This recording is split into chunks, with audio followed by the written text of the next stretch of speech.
balobi grand prêtre viens na ngai boyebi on appelle mon vieux artiste musicien il y a des fois qui babi Congo mondial de hier avec les vieux Célestino mec d'ici point TV mais abonnez-vous massivement on me bani nango déjà babi poto ninga de sili babi boya kotala na mec donc na mec Congo TV donc biso tu tozawana babi ne zappe babi biso tu tozalana boya kotala Célestino alongo linga nsonyo sekele ya kotala epa ya Célestino check this is El Toro de People Champ Congo mondial Célestino mec d'ici car moi aussi je suis un mec d'ici quoi. Check ça dit on combat pour la liberté d'expression au Congo. Notre douleur est immense mais Congo mondial Célestino mec d'ici, notre combat, on va le gagner ensemble. This is El Toro, le champion du peuple. Check ça. Abonnez-vous sur YouTube. Congo mondial, Célestino mec d'ici. .tv. Abonnez-vous sur Congo mondial, Célestino mec d'ici. .tv. Lumière Peli. La minute oyo info ya solo. Izana Congo mondial, Célestino mec d'ici, .tv. Ouais. Vous voyez, quand je m'ennuie souvent, je fais quoi? J'entre sur le net, je regarde Célestino. Ouais, Congo mondial, .tv. De mec d'ici, Célestino. Faites comme moi. Sur Chandra l'humoriste, votre chaîne d'information et d'actualité, et également votre chaîne d'humour, en partenariat avec Congo mondial. .tv de Célestino. Voilà. Célestino mec Congo mondial, Célestino mec d'ici. .tv. Voilà une petite rectification. Comme vous avez remarqué, c'est Célestino. Aujourd'hui, pour votre plaisir, nous avons reçu une personne, une personnalité publique que vous connaissez, que vous aimez voir. Il s'agit de Célestino mec d'ici. Ouais. Et je ne suis pas seule sur le plateau. Je suis en compagnie de ma consoeur Sandra. Bonsoir Sandra. Bonsoir Chanel. Bonsoir Célestino. Bonsoir Chanel, comment vous allez? Bien et toi? Oui, ça va, ça semble aller, mais vous savez, physiquement vous le voyez. Mais moralement, ça va pas. Qu'est-ce qui va pas? Mais vous savez, vous êtes congolaise au moins. Vous êtes congolaise, non? Oui, bah nous on voit que ça va, ça se passe. Ouais, si vous êtes congolaise, moi ça me fera bien aujourd'hui de passer cette émission en français. Pas du début jusqu'à la fin, mais parce qu'il y a à ma droite ici, il y a Madame Sandra. Sandra, que je suis habitué, de temps en temps je passe des émissions avec elle. Donc c'est une dame quand même très intello. Il sait comprendre des choses. Et toi, c'est la première fois que je suis avec toi en partenariat. Donc, ce que je veux dire moralement, je ne suis pas bien parce que quand vous venez de me poser une question, qu'est-ce qui ne va pas? Bah oui. Donc, ça ne va pas normalement. Les téléspectateurs, les abonnés de Congo humoriste et de Congo mondial, ils voulaient savoir qu'est-ce qui ne va pas, pourquoi Célestino. Oui, je profiterai de l'occasion de vous informer que, vous savez, quand je dis ça ne va pas moralement, c'est-à-dire, moi je suis un Africain, partout en Afrique, ça ne passe pas bien, l'Afrique n'avance pas, d'abord. Deuxièmement, plus précisément au Congo, chez nous, il n'y a que des guerres, il n'y a que des violences, il n'y a que des massacres, il n'y a que des génocides, il n'y a que des charniers, il n'y a que des fausses communes partout, des arrestations arbitraires, il n'y a que des enlèvements, des tueries inutiles. En parlant des arrestations, Célestino, qu'est-ce que tu penses de l'arrestation de Koffi Olomide? Koffi Olomide, bon, vous avez posé la question, vous avez commencé par ça. Ah oui, bah oui, parce que tu as parlé d'arrestation, donc c'est très... Des arrestations, quand je parle des arrestations, c'est-à-dire, c'est pas que M. Koffi Olomide, je parle de tout le peuple, tout le monde, tu vois, tous les Congolais. Je dis précisément chez moi, au Congo, Zaïre. Au Congo, Zaïre, il n'y a que des arrestations. Bon, je vais expliquer, bon, je vais y arriver à votre question-là, je vais vous répondre. Donc, quand je parle des arrestations arbitraires, c'est-à-dire ça concerne tout le peuple congolais, zaïrois.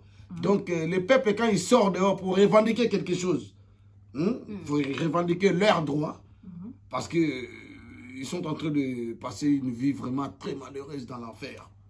Là, vraiment, ils sont dans l'enfer. Nous, on est là.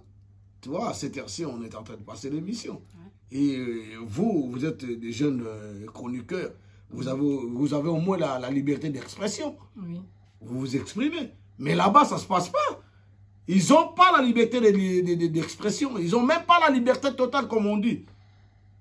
Ils sont les seuls citoyens de leur pays, mais ils n'ont pas le droit de parler quelque chose là-dedans. Moi, je parlais de ça, les arrestations arbitraires au niveau de tous les peuples. Et en dehors de ça, vous m'avez posé une question pour M. Kofi Olomide. M. Kofi Olomide, quand on l'arrête, moi, je ne peux pas dire que voilà, il a tort, il a raison. Et il a ses actes qu'il fait, les mauvais actes qu'il fait. Mais en dehors de ça, si on voit vraiment plus loin, mais c'est que Kofi Olomide, je crois qu'il parle de la vérité. Quand il parle de la vérité, ce n'est pas la raison qu'on va l'arrêter arbitrairement. Mais voilà, mais c'est Kofi Olomide, il a aussi ses actes de violence et tout qu'il fait vis-à-vis de la femme. Ah ben, bon, dans ces cas-là aussi, moi je ne donne pas les autorités la faute. Mais les autorités là, ils arrêtent des gens. C'est une distraction. Quand ils t'arrêtent tout de suite, il va te libérer tout de suite quand tu payes l'argent. Ici, tu vois, donc les gens là, c'est des comédiens, Donc, la censure, c'est une organisation qui s'occupe de la chanson, des artistes et des œuvres et tout. Non, de la chanson, des mauvaises chansons. Donc, voilà, ils ont arrêté comme M. Kofi Olomide, Mme Maouto Loba, par rapport à ces chansons, il a fait des mauvaises chansons. Est-ce que c'est aujourd'hui que Kofi Olomide, il a commencé de faire des mauvaises chansons?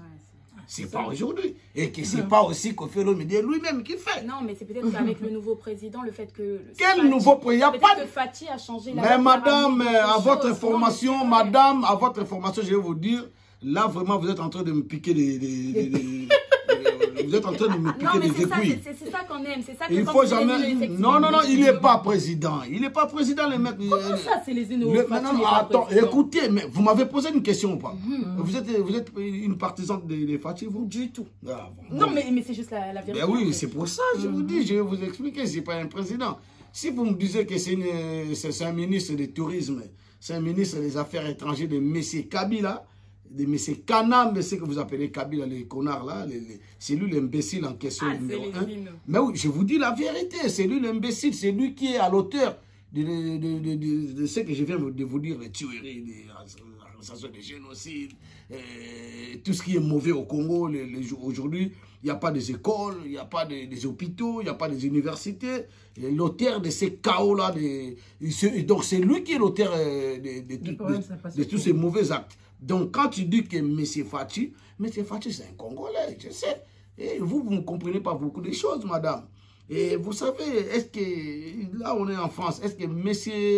Macron, qui est le président actuel de la République française, avant qu'il passe des pouvoirs, avant qu'il soit là, au trône qu'il est aujourd'hui, est-ce qu'il a demandé, la permission, ou il a signé les accords avec M. François Hollande?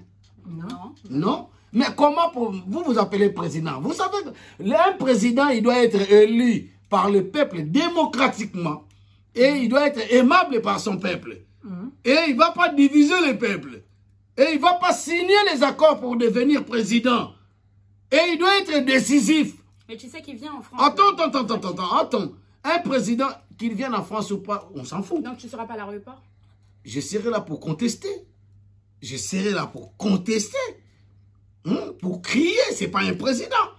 Est-ce que vous savez, depuis qu'il est devenu président, il vous a promis que non, voilà, il va... lors de...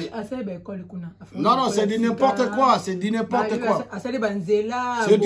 quoi, madame. Arrêtez de raconter du n'importe quoi. Ça, c'est... Non, moi, je sais qu'il vous a promis la gratuité scolaire. Non, parce qu'on a vu, il y a quelques temps, là, on a vu les enseignants qui sont sortis dehors. Ils revendiquent leur salaire. Est-ce que vous savez, vous, normalement, dans la principe naturel, comme Dieu il a créé son hexagone, ce monde. Donc, comme nous et vous aussi les femmes. Donc, avant de faire des enfants, normalement, il faut se marier. Après. Ouais, il y a une procédure. Il y a une procédure à suivre.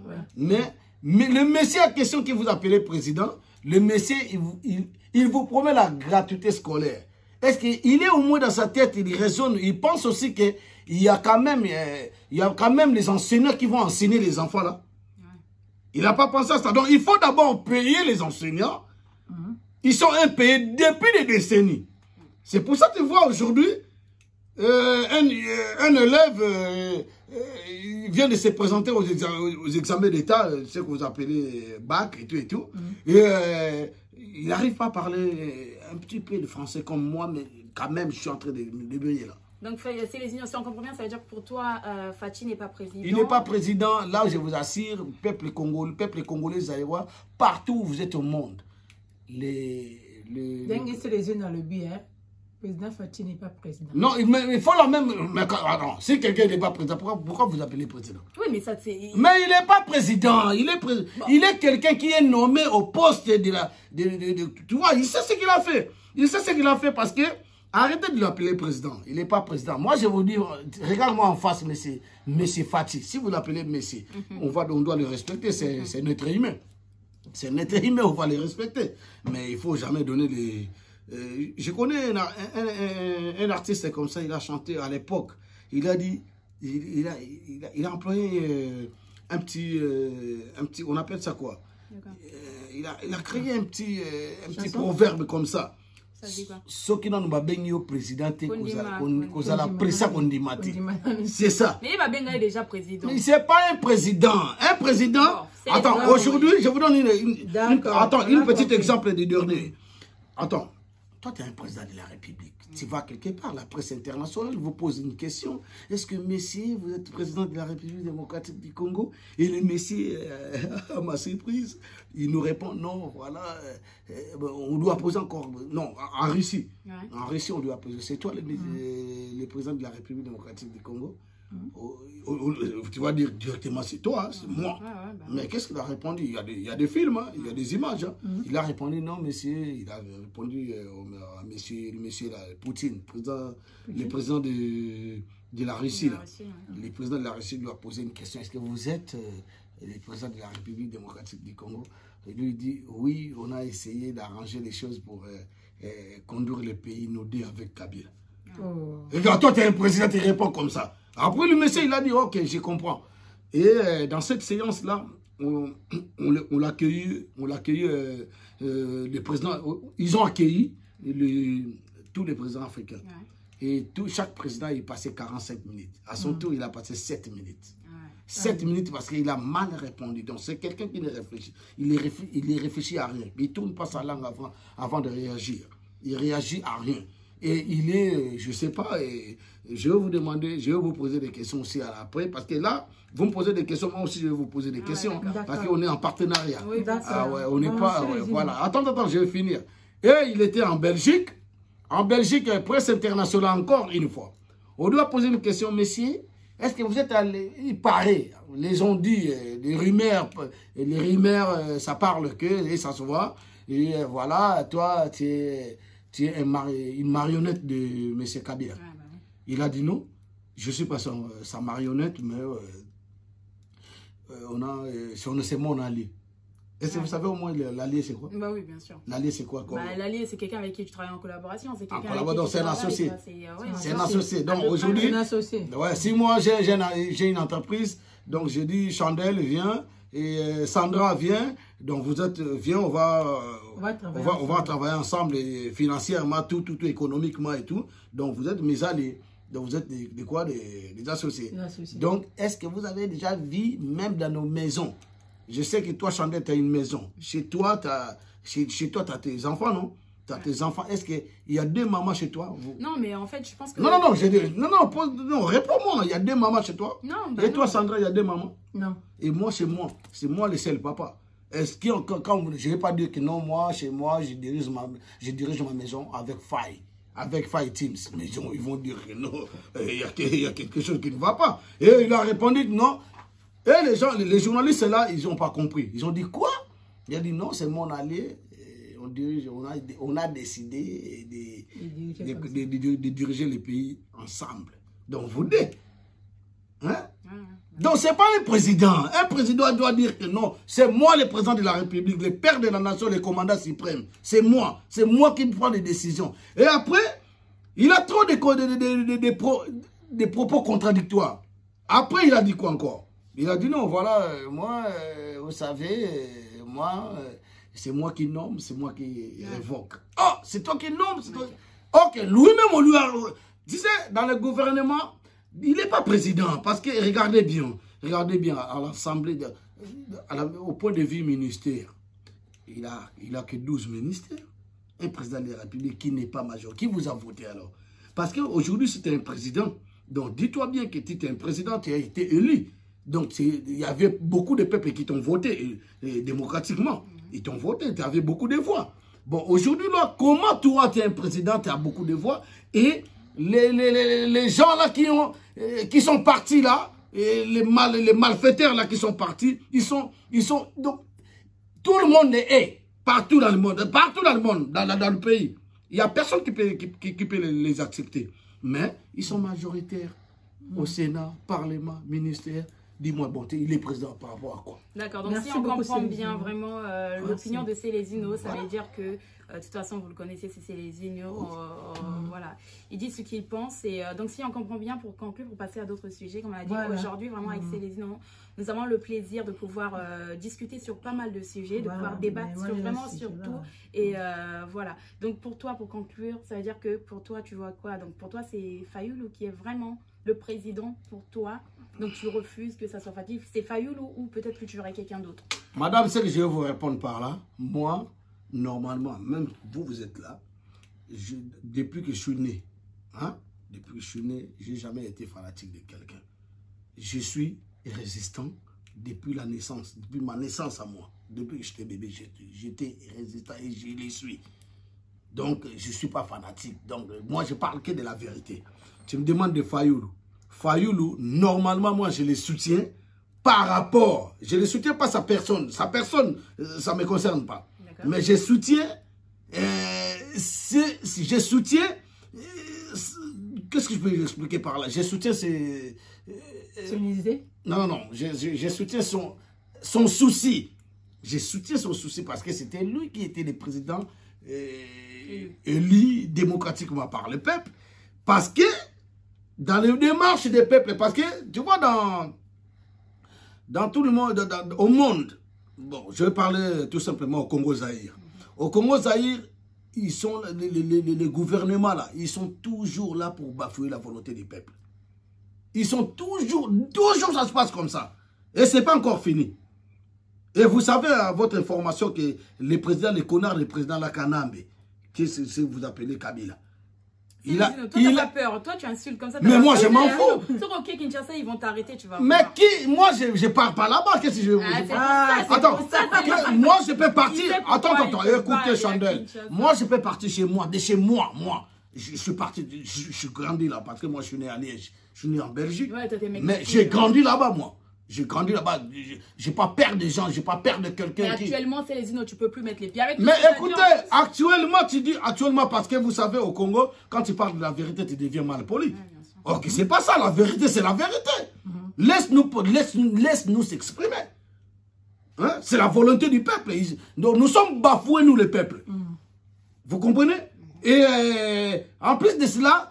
Quand tu me dis que quand tu pars, moi, je n'ai pas peur de partir chez moi. Si je veux partir, je vais partir. Mais écoutez-moi, si je veux partir là-bas, je pars.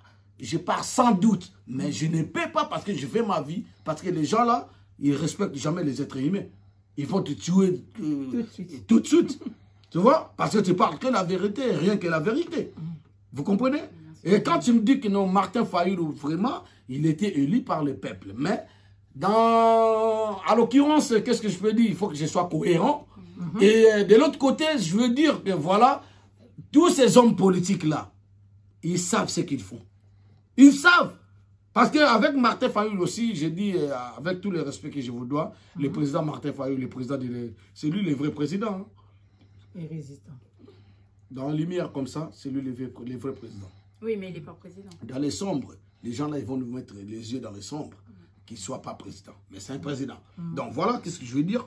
Martin Fayulu, nous on attendait un mot d'ordre de se soulever, de se soulever.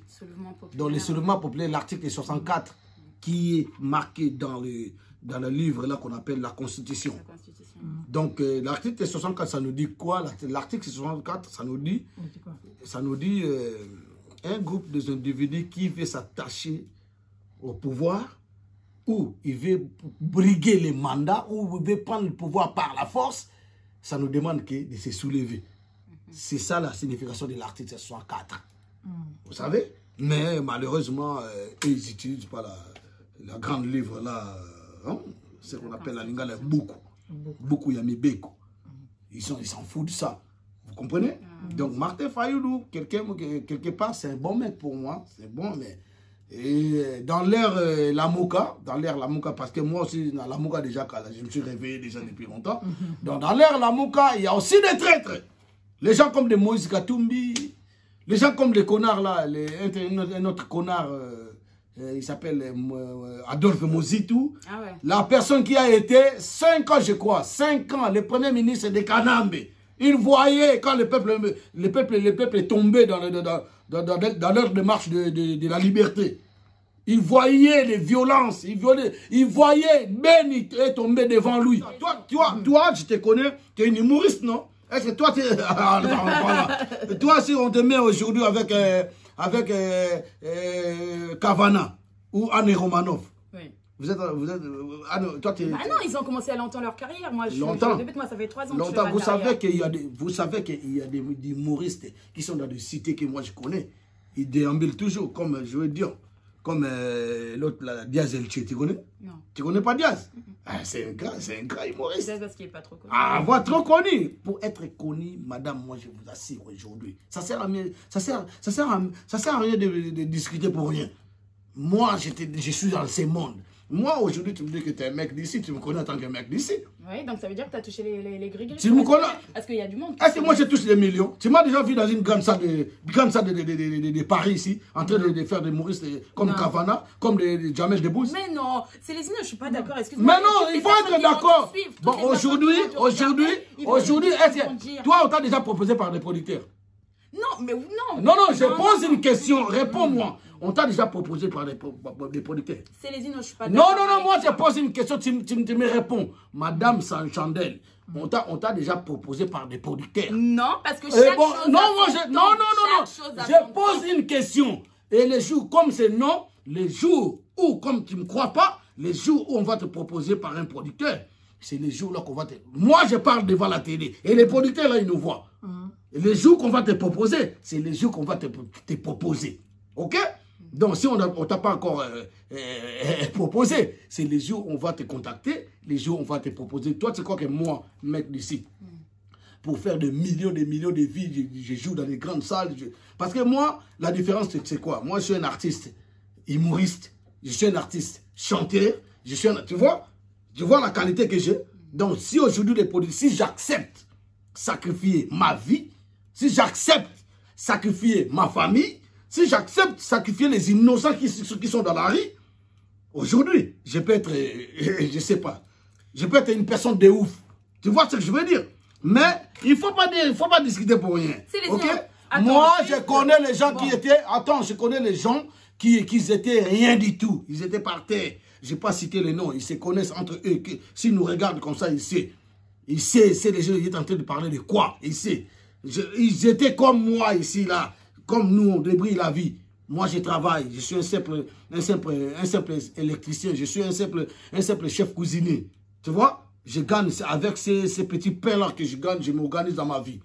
Vous comprenez? Mais aujourd'hui, si je vais voir... Mais écoute, est-ce que vous ne savez pas que les satanistes existent dans ce monde? Mais oui, mais tu sais aussi que Dieu existe. Mais Dieu existe. Que le Seigneur, mais écoutez, ça se voit. Le Seigneur élève. On va arriver, comme tu fais des discussions pour rien.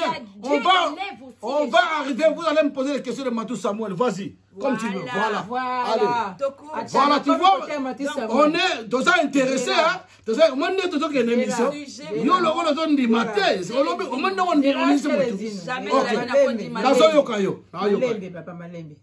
Cher internaute, bonsoir. Ouais. Bonsoir, c'est Mayoka qui est mon pona, Mathieu Samuel.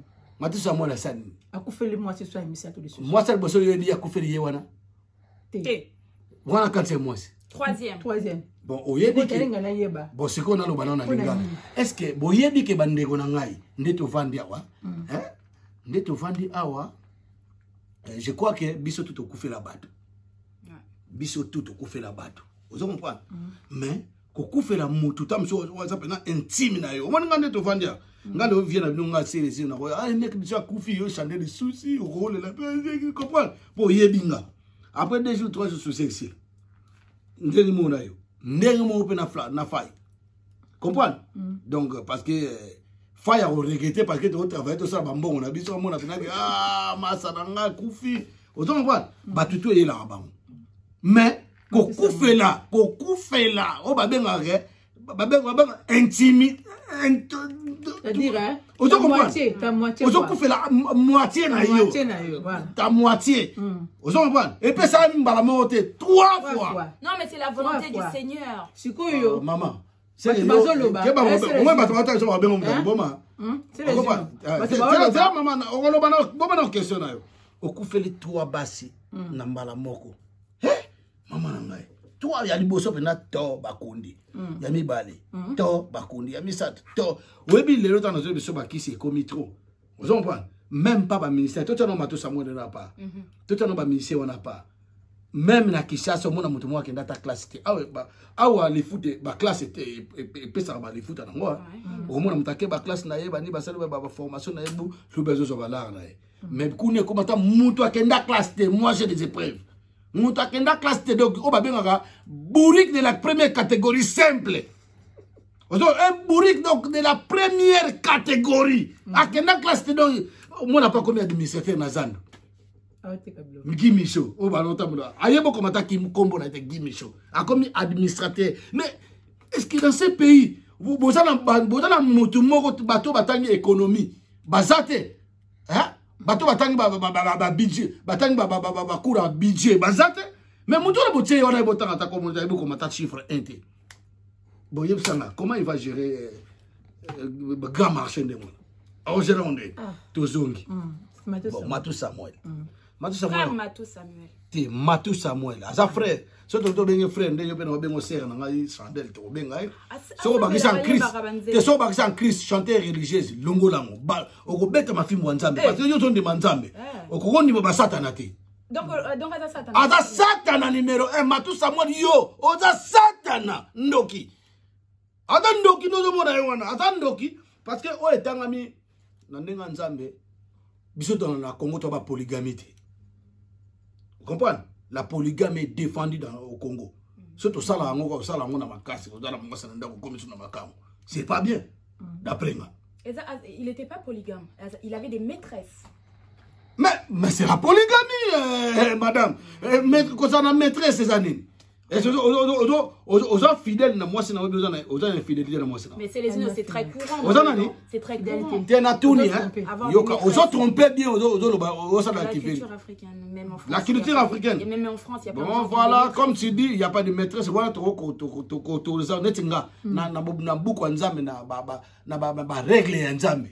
Hein? Pour na kubanga nzambe. Tu as ça mais le nom va passer ba sala. Yo bien ngote. Na ba pasteur ba sala ngo Matou Samuel mutukutu ayemba oyi pasteur agote ni lobate ya akangi bible pe ba pesi profane ba keina na exemple be akena ependa kona mais chanteur basé belé ba msuna to ba kufeli ba cité mais oya Matou Samuel eleki voilà tout ça Matou Samuel moi si wana tamsu so ba congolais zaïrois to bossa na avant to bossa na to moi si wana to kufa dernièrement moi so asuka kufi c'est moi bima na réseaux sociaux allez là à sacrifier babilo qu'on a belé pour la carrière ya Matou Samuel évoluer mais tala o ya futa ki na bana na libana na mawa benga Molière TV abenga Molière TV na soki wa munene wana comme ne kana muzamboka villageois wana comme ne kana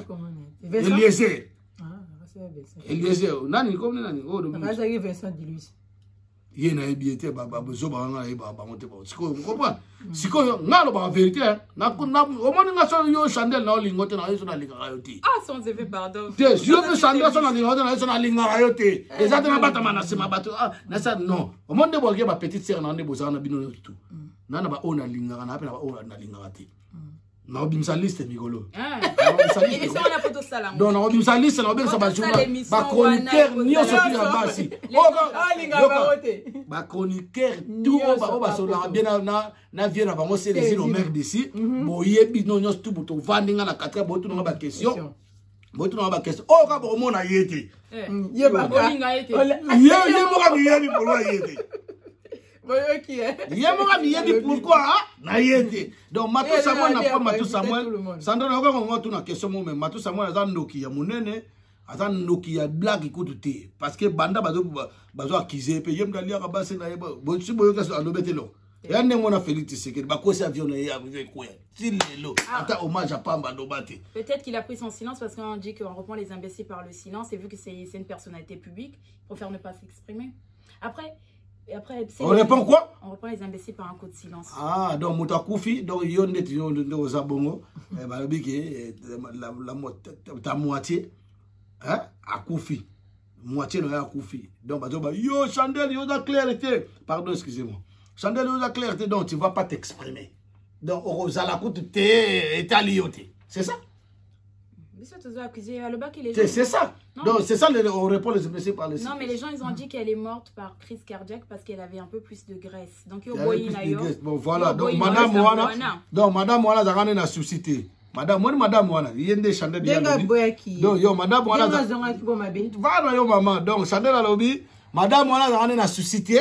Donc hier madame Moana qui clean. Donc attaque de biso to na souci kutu mais il y a na souci moi mukete mais Kalaming il n'y a même pas 2 secondes, on a chandelle, na standard, tout le belangwa. Samuel, on a suivi Samuel. Asala est ma bé.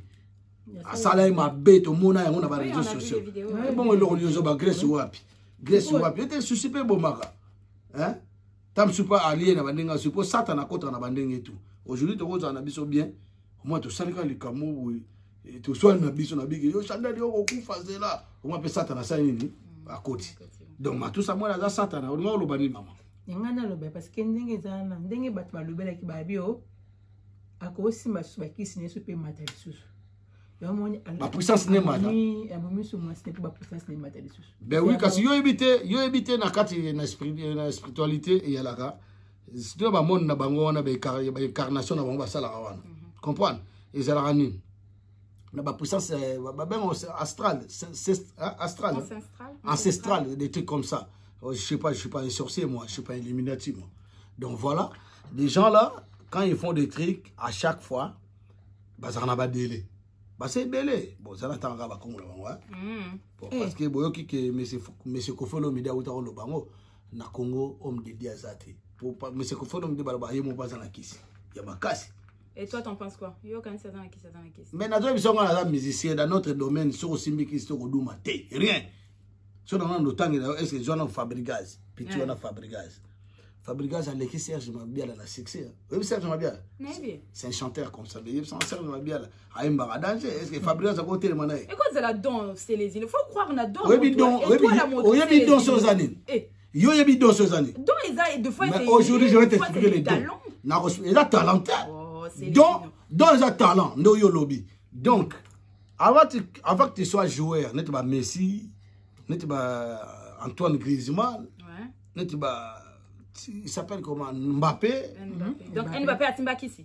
Écoutez-moi, écoutez-moi. Oui. Écoutez, excusez-moi. Tu vas la biso. Tu vas comprendre que quand tu vas les bios zoba.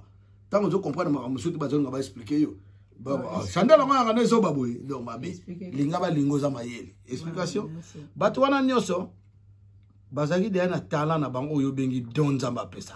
Donc vous comprenez? Je te dis, bon, si vous avez don, si pour renforcer, il y a un monde. Monde monde satanique là. On va appeler ça la puissance. Pour les longs Nzambe, Nzambe mtasala Satan. Satan comment on a dominé Nzambe.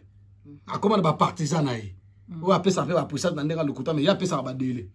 Si on appelle ça puissance, appeler ça la délai. Il y a un monde qui nganga, il y a un moko, alors il y a un monde qui mais nganga za pauvre. Vous comprenez? Mais pas en Zambie, tu peux souffrir 10 000 années. Mais na énième année, Nzamba ko bana ko komi riche, c'est bela. Vous comprenez? Donc moi je crois en Dieu. Au moins je m'explique. Donc faut oui. Donc batouana nyoto pour te faire voir que baza na bakisi. Net mutolobi net garçon na fabriquer ça na donte. Ana donte ayebo yembate, ayebi rien na musique, ayebi lote. Mais assis pour le comme bangambo belé. Ata petit homme so kindobi on tout à fait. Kindobi hein. Kindobi wana. Petit wana eloko ni akoyemba pena se pensi ba batu chef de pour les bimio petit ba kotem sina fali. De ba kotem sina fere ba na koyemba. Na corpulence pa menga za ondire pena doki akokwe ondire matire moko boye. Do za musicien te na tango kata to zo ba musicien wana za musicien te. So tel ba petit wana ba petit musu ba yaka na ba orchestre. Petit lo la fere. Hein? So mon yotan ayaki au moins avec au pinda tout surtout comme si allié bien comme un musicien. Musicien ça no présence. C'était maille na beauté. Donc c'était maille quoi. Présence comprendre. Aujourd'hui dégagé hein? Après faut y ba koyemba. Ba musicien bien ba ndenge bele. Ba musicien monsieur ba JDT.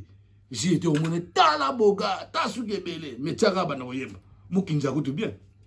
Na mutabete mukinza na mudana jide tso bane oyema na pona mutabete mukinza dans zoboya bango tu te na zoboya te na zo expliquer batu na roboya oya yebite oya yebiso yebisela ke fera yebo yemba te na roboya fera yebi oyema donc on dit me faire na ndi makaya yebi oyema mais surtout comme na point musu na comportement ne ngalia banie wana Alexa batu na orchestre na ye azolia batu na on dit malete pour ces satanistes ah ouais ozo pas surtout ngane de fali yebi oyemba ne moins mais ayebi oyemba ne moins comprends yemba moi lundi tu as ça parce que tu comme sur na point musu donc ba fali c'est comme azaneti au monde na vie tout ça na ba point mo bon chanteur yoka ah ouais aza bon chanteur so le aza bon chanteur on accepte surtout que aza extraté pour être biso tout ça ba extraordinaire bon très bon même surtout que les sous il y a aussi des très bons ça quoi montrer ti nani sina kota wana kutu pourri donc poubelle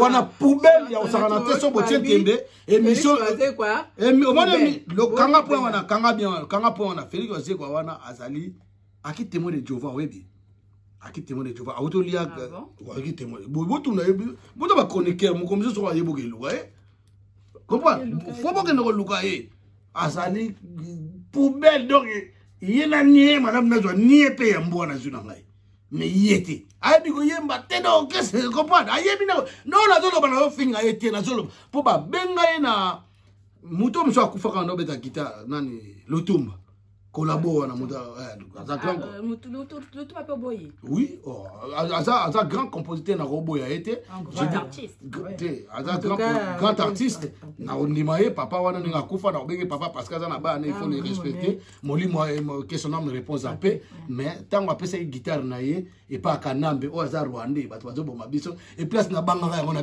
mais papa aza marié la za banzemba bien il faut écouter so guitare na ye ba chango ba chango na musée ba bana na biso ba robota maya otala ta papa Lutumba guitare na ye yango eta sa banzemba boyo zo comprendre ndeza na ba patrimoine ya mboka mais yitko akepesa on pas kanambe aja ye sur bo pesa ye cadeau faut pesa munduki c'est là faut pesa munduki faut pesa munduki parce que ye banda bota matanga ta boma ka se ko bon comprendre donc voilà et donc on a donc ye Félix Ozie quoi wana kika entre guillemets Félix Ozie quoi tant que na ye manzembo ko na foka papa Lutumba kanda zaka na nga bamba ye guitare bon mon ngo ezali musobo zaka na oyela bino nga ba image toi te nga pa na ya pona tanga ba kombo ya ba te otuna nga ba kombo ba anti valeur ba individu wana bon JB piana wana na ebi attaque grand frère pour y bango so basala wengete metam surtout bimate je le respecte dans ses points en tout cas na ko finga ete na bon wata tete zila malembe yo zo kene yo ko kota mambo to so comme distraction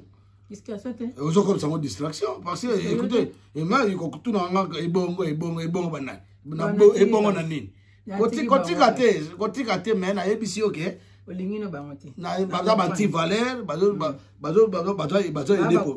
bazo aider population te bazo mbanze momoko te oyo ko conscientiser batu donc bazo mona makambo ye politique eleka na mboka bango su bazo kumisa politique yango pona bato bakufa na bango total bango bango ali abalana alors siko yango no moni siko yo ya Matou Samuel donc Matou Samuel en grosso modo c'est que je vais vous dire azandoki azolia et puis aussi soit si basi siko po basi révisé Tant qu'on fait il y a 3 basses, on révissait. Et révissait les mais moi, c'est un bala, il était à Koufa. Yo, moi, c'est au Matou Samuel, Azol Ngabala. Mais ce qui a proposé à Bala Sœur, bon, Matou Samuel, à Sœur Sani, bon, ce qu'a proposé. Ah, Bala Sœur, bon, Matou Samuel, Moni Yo, non, Boyati. Yo, quand tu es bon, j'ai un bon, yo, quand on est dans le boy, là, monté. Donc, Matou Samuel a proposé à Bala Sœur. On a pas de dessin, on a Babalate. Voilà, Matou Samuel. Matou Samuel, Basser, on a mis Balena Babalate, mais Babota. So, Lingi, quand tu lis, on a Bango, on a Ban, Bango, Liana, Bango. Il y a un monanga. Comme ça, on va faire un bon magasin, on va bien. Quand tu peux t'inanda, quand tu es on a Boutou. Na Boutou n'a pas serré dans la yaka. Tu bomis, tu es quand tu as liaga, bisum te relier. Moi, Matou Samuel, tu as bon na Boutou, donc tu bomis. Et puis là, on a serré, on a ça déjà, pacte, ça là, bien commun. Ah oui. Non, on a ça là, voilà. Pour exemple, Matou Samuel a Koufi, on va serrer, on va tirer la ligne, on bien commun déjà. Donc, Matou Samuel, moi, je suis un bala sikoyo, boye baké, a okufa, pour moi, le bapé m'a vérité. Bah, doit rouler le finger, c'est les unes. Bah, on a bon temps, on a dit que okufa, okufate, que son nom repose en paix, place à Zali, en tout cas, na ebisana ni zobozi, na ese okufa. Okufa makambo tout landela makambo okufa donc vous avez pas de vision mais nga na ta voyant na bisa bino un homme pour d'avoir da dilo na ta pour na ta voyant ozo comprendre na yeba ka makambo ezoya ozo comprendre donc makambo nga na loba esalama na bisa ki nani yo mama afinga nga mama olangi na bisa ki afinga nga yo mwana yo komona bona bi y a pas de problème mama olangi nga na obengo olangi mama olangi parce que on a aucun respect on a repéré olangi yo komona Olangi mobali ne ekufa bo babe ba comme sanga koka ngana koma koka ngana ubunda mboka na cause boza juste pe noble na koma koka na koma koka te olangi okufa exemple te bebe olangi okufa ndeni mobali no mdare ekufa na pays mo étranger na ebaki pays nante na ebaki teta na lobaka ba filme yali donc mobali no tanga okufa ba kundila ekuna soka ba kundila ekuna ta yera kitabe ekuna sasa yobolani po bwana misala bosala mabebo bebi si ba famille ba tobele na lokuta esa mani bakufate mebo yebisa moto bakufate bakufa yango na doye bisa bato bele bino ba congolais bazana ki tetina ignorance surtout ba obo provoquer ngai surtout ba obo ya donc au moins vieux moko bonete vieux somo ya docteur azo provoquer ngai comment nena na do ba communauté parce que sera meko fondation mbanga na yo lobango comprends ndo do provoquer ngai ko lingate na loba pour na zo mona de ebele na bona nga décembre yango Ponga na mingi na liaka batu mingi na décembre. C'est les inondimés qui ndokia. Tie na zando kite me na liaka na nguya nzambe. Po na sambe. Na nguya nzambe. Nzambe liaka batu te. Mais lo sambo moto mabe. Bonga za kota nzambe. To tshano neti yo nzambe. Le Dieu il bénit. Zela to tshano neti yo nzambe siko na na kota nzambe. Comprends? Na za mosali ya nzambe. Na zali partisan ya nzambe siko to tshako sandra aza satana. Bango baza siko na faille satan so bango so banga toucher yo nzambe so banga toucher yo nzambe donc na tira bango ba toucher yo en tout cas tu dis yeb sa na tira bango toucher donc faut na ta qu'est-ce que satan na na ko na bomi satan donc ngana bomaka ba satan tous les satan nde bazawana surtout wa kokota ka makambo nanga o yena désordre na garçon mo abeta ngambata garçon na tika na mikolo belete au kateli mikolo atika na mikolo belete donc soka linga bika il faut lukanga asenga pardon asenga nzambe parce que nga cause na bundelaka baba c'est une finga ba mama bat c'est une sala ba soka fingi yo ba c'est nga na finga ba mama batute quand tu me fais rien na ofinga yo petit pour nga na makasa nzoto mais na mboko to na mboko alwa na ko beta mutute donc yo lobi na mununga pe na so na monoko comprendre sur batindio ya na nzela na ngai derrière batumo babata mino kene finga selezino mama na bango bona bu yo fingi mama na ngai yo finga na privé mais nga fona na sona lekio na puissance na ko finga ya mama na TV ozo ba heureusement to komo kola ndeto za boyo to komna bana mikolo ba petit ba comme mikolo jamais bana ba koli ko jamais to utiliser sur ba vulgarité mais au cas contraire je n'hésiterai pas pour faire ça je n'hésiterai pas. Oh, mutu mwa fini sere na chandelle de be. So yo na ba munorote be nga papa munoro ngai. Bango yo abeta ki mbata kuna ba beta le susu. Abeta ka mbata, mutu ana abeta ka mbata parce que Na été son battant comme en déni, mais à bétan battant à son atanae. Parce que bon, le la suite anae, na mbozambo ka loi, à ça na dossier na emo va c'est la rayam. Mais à ça na dossier na emo parce que ngala kena na ba police té. Pour fille moi tout bola ngaya fille mo na éviter boyebi comme na mais bon, à tout bola ba communauté parce que tout ça na té pour de fou la bat. Mo attaquer fundanga na ba police, pour bino message pour porter ba plainte. Mo la porter plainte, bon na boy pour ça que ba caméra ça la kamera mtu ça la. Ba tali a salé l'autre. Akose ngaka makam mais ngana ke na funda we place na funda ngaso usalinga mabe pele na ngazo ngilo ya mabe to sukala mabe na ke na brigade criminelle donc ça criminel donc voilà vous comprenez donc en grosso modo Matou Samuel ozali ndoki ozali Satan ozali Illuminati ozali mosali na Satan ozali chanteur religieux et puis bino tuna mama Kalambai na ba Moïse Katumbi comme na oyemba Katumbi oyemba manzana comme na Moïse Mbi. Mbouye, pasteur Mbouye. Mbi. Ah, bino oyeba ba. Moïse Mbi, comme bino oyeba ba kombango bien. Mbouye, c'est Mbouye, Mboula, Mbouye. Mais c'est Mbouye. Yeba ngoza mosali ya Satan parce que ti le temps côté mususu wana. Côté mususu dani mais Matou Samuel. Yoka. Matou Samuel azolia basi. Azolia. Côté oye, abala kati. Tu vas nous mukebo no, ba otokanga ba sirene na ndako naye. Oh ayembi gege. Ye megege. Oh mususu wana ayemba ne mwana mbali yo mwana mwasi voix munene bono. Biso kunete odo baba tak bono. Lorbong. On participe na Lorbong na kaka. Mais ça mosali ya Satan na makasi. Oh, c'est les ignos. Ye Lorbong wana za danger. Ba ngamba ba na yebi batu musula ba commentaire ba banga nzambe. Banga basali na nzambe. Ngako tune mosala nzambe ngayeyo. Pa ngalo ba en vérité. C'est les ignos côté Lorbongo. Lorbongo Satan tuna ngazana. Azana. Lord Mbongo asala alliance na Olive Olembe. Bula Olive. Aza pasteur. Bino Bula Olive. Mze mona bi. Yo mwasa Kanambe. Azara Bula. Bula yo sakanate. Bula biso kangena hotel là combien de fois? Mwasa Kabila. To kangena hotel là. Mze mo boye bien hotel. Bobo accompagner ngai. Bobe tambo. C'est bon, yo do bo mo bo. Beta awa, beta da. Te photo beta awa. Bobo mbata. Tiens, non, pas bête à ma bonne toquée. So bolingi na biote émission beba. Na faire voir l'émission de. Donc, t'es bon tomber na ma bonne na caméra de boya wa. Mais toqué wa Sandra. Mala ko yema bino boya mi. Toqué. Ça nous a besoin d'accorder. Bula Olive abala.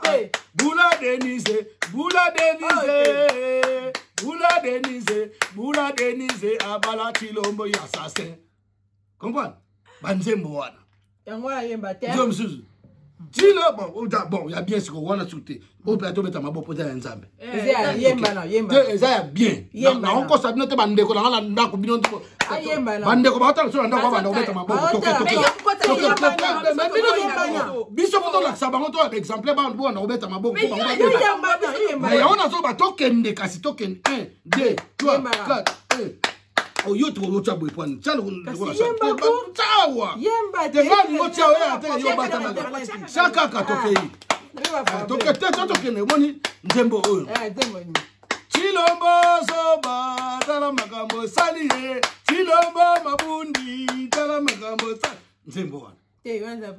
Donc c'est-à-dire batu wana bandeko na ngaba ba Satan. Ba Satan balingi batu ba vivre bien te balingi ba. Comprendre? Donc Moïse Mbi Satan. Donc liste ngoza na besi ba liste. Na yebisa no ba liste ba Satan nyonso. Bobino wa ndo tuna ngai. On peut siko ye conseil te.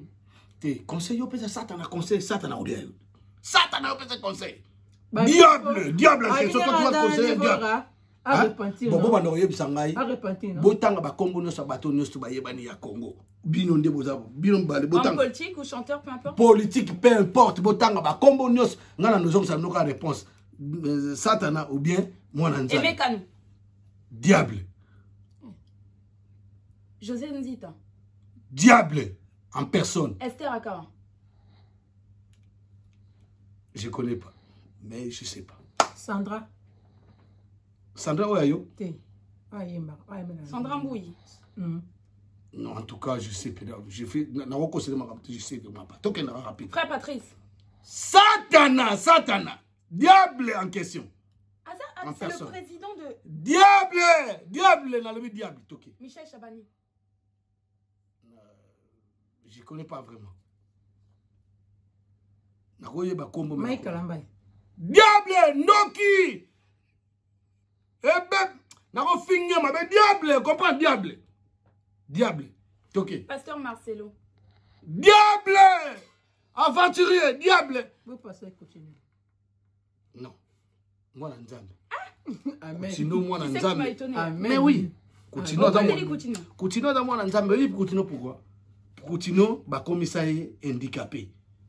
Coutinho akoma malade, akoma obela. Pona nini ba diable basanganaki. Butanga ba bakiziamina wana basanganaki ba pasteur mso mutu munera muteto ndengombe komena. Wana ke pasteur za muteto. Mukuna. Basanganaki baza banani sumususu. Base bere boko tamba komena ba montepone. Base bere ba patie koma mutu mboyo pasteur Mukinza bazali. Donc baza ebele basanganaki bakosila Coutinho makambo Coutinho kendeki prison. To mona sika moto so bagi bena bolingo ba pasteur. Bakangi pasteur mona ndekto bagi ba arrestation arbitraire. Bakangi pour nite bo sala manifestation mbotambula bo bimisa ye comprendre pacifiquement. Basala ngote le pasteur Coutinho se retrouve awa malade. Yebisanga bata bomba za bata malade. Omoni boko yo lobate bata malade bo yebisanga. Bo yebisanga pasteur mususu awa na likolo a plateau sala émission.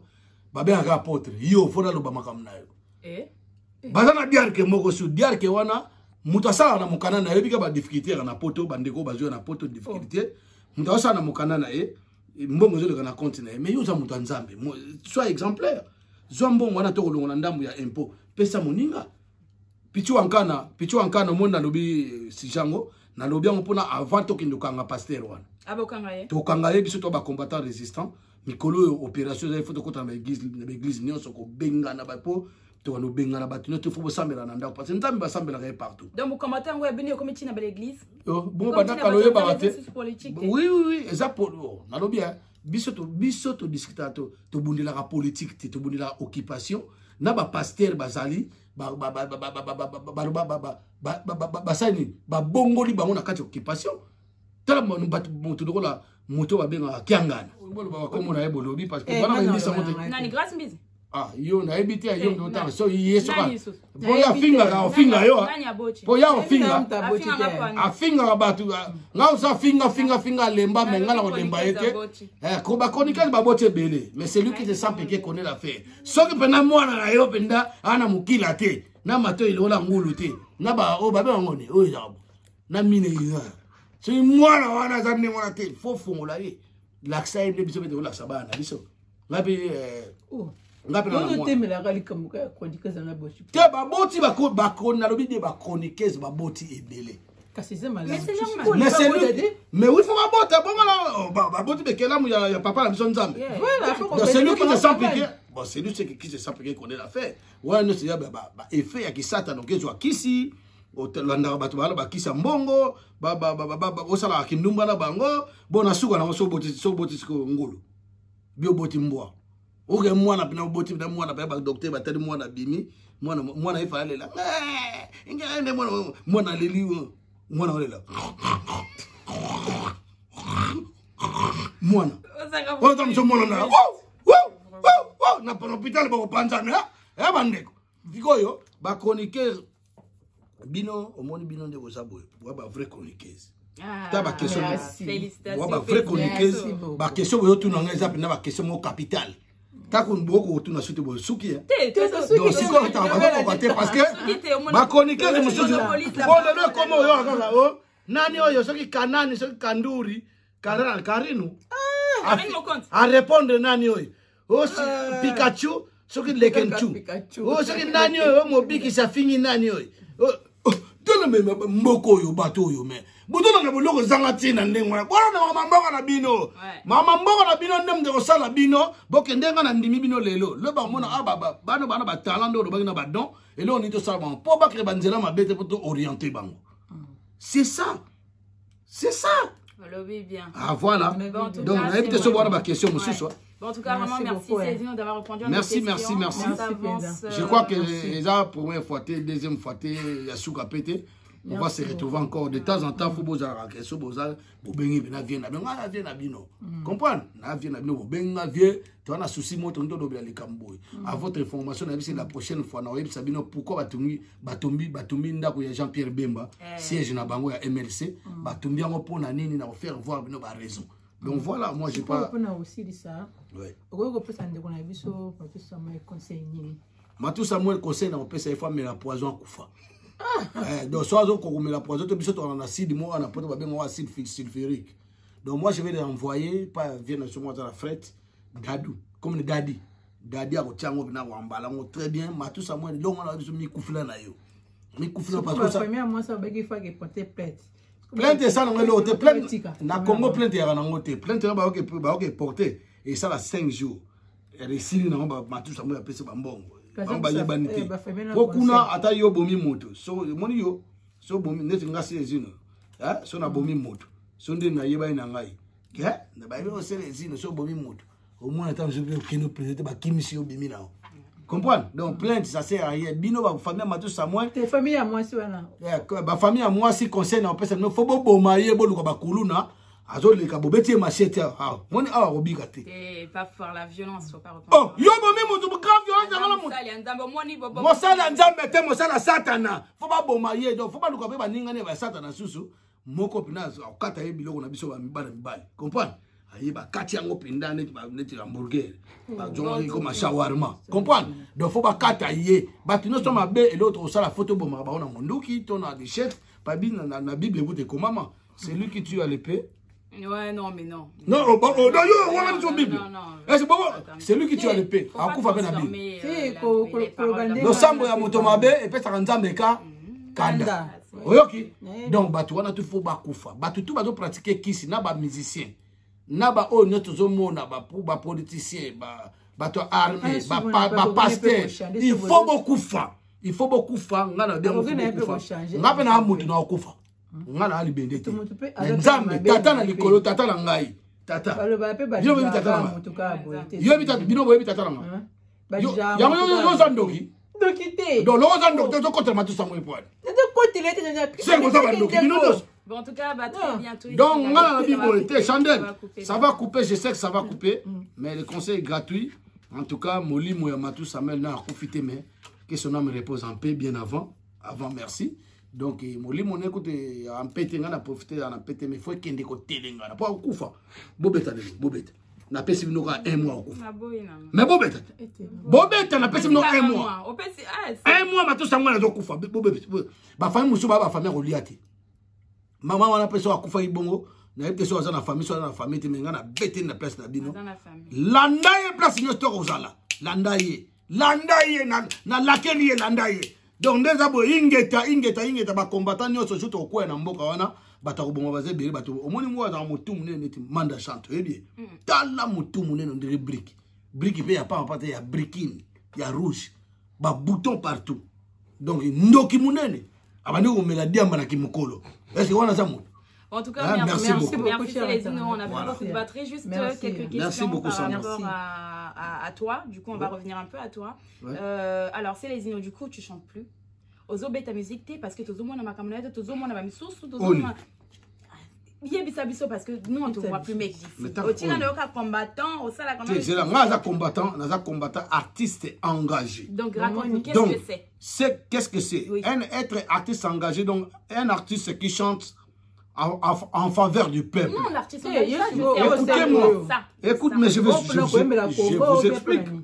Ngai na yemba banze monos oza éducatif. Je suis là pour faire plaisir à mon peuple.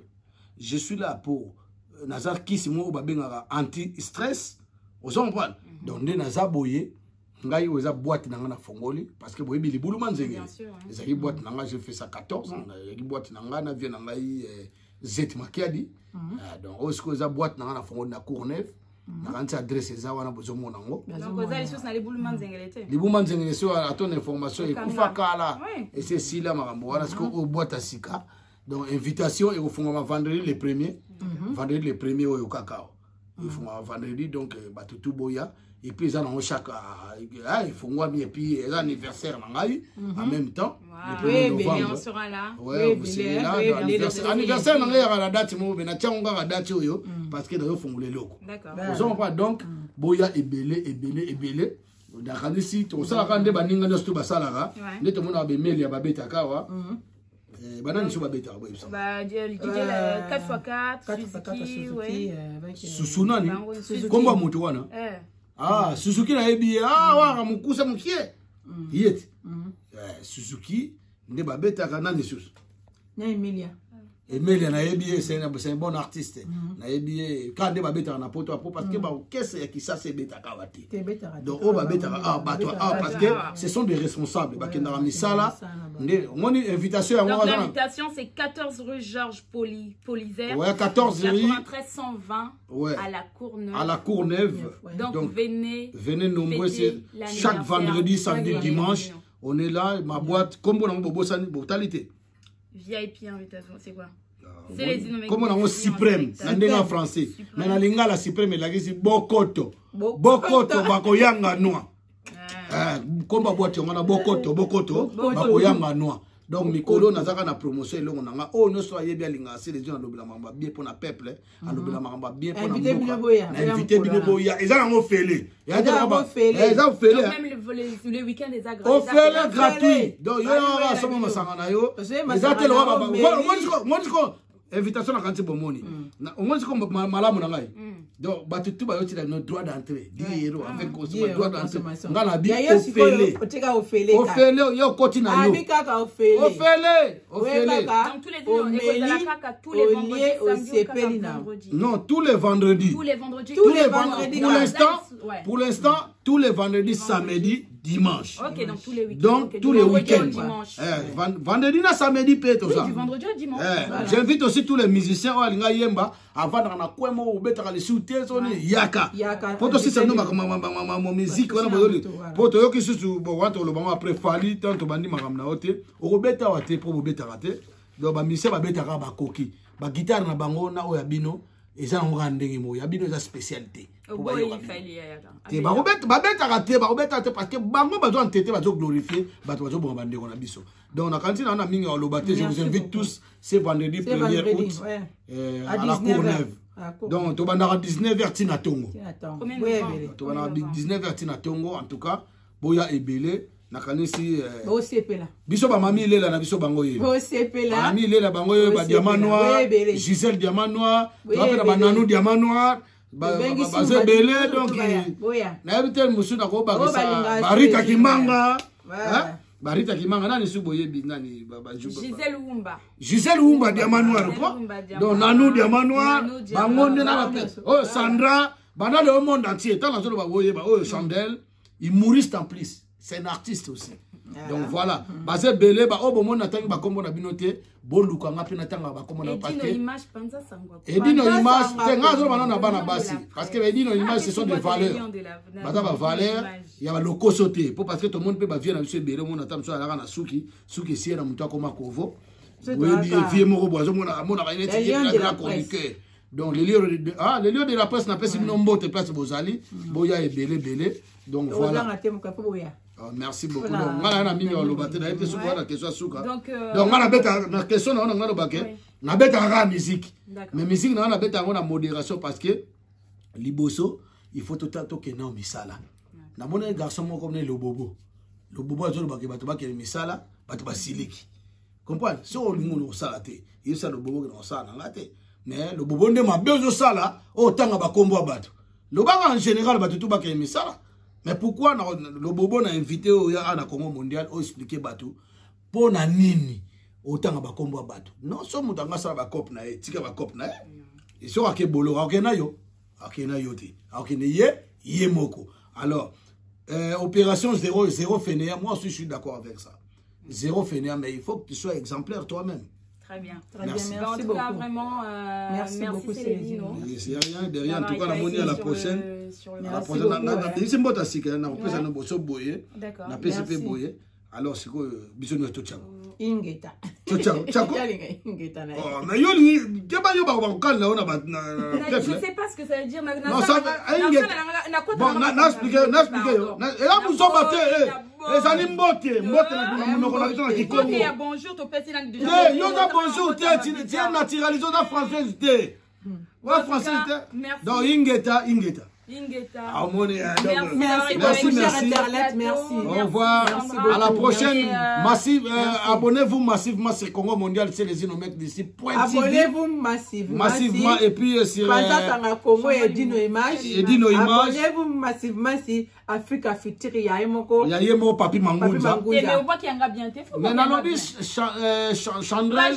Abonnez-vous. Hein? Chaîne Facebook Chambrel Humoriste.